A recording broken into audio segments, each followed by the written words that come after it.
আসবেন আসবেন কি আমাদের বাগাতপাড়া মডেল থানার সেকেন্ড অফিসার দোলের সাহেব তিনি আমাদের সঙ্গে রয়েছেন। আমরা তার কাছে জানতে পারবো তিনি কিভাবে জেনেছেন এবং এখন তারা কি পদক্ষেপ অবৈধ করে জানতে পারি যে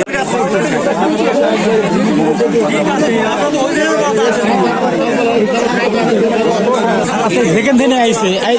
এখানে সেখানকার গরু লাগতো গরু যেখান থেকে হোক একটা চিড়াখানা বা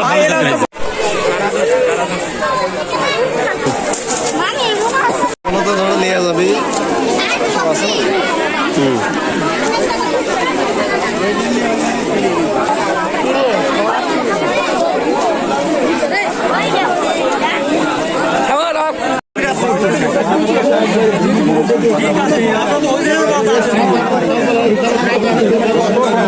যেখান থেকে আইসে এখানে সেখানকার গরু লাগতো গরু যেখান থেকে হোক একটা চিড়াখানা বা আসবেন আসবেন কি আমাদের বাগাতপাড়া মডেল থানার সেকেন্ড অফিসার দোলের সাহেব তিনি আমাদের সঙ্গে রয়েছেন। আমরা তার কাছে জানতে পারবো তিনি কিভাবে জেনেছেন এবং এখন তারা কি পদক্ষেপ অবৈধ করে জানতে পারি যে বিলুপ্ত একটা প্রাণী যারা নাম জানে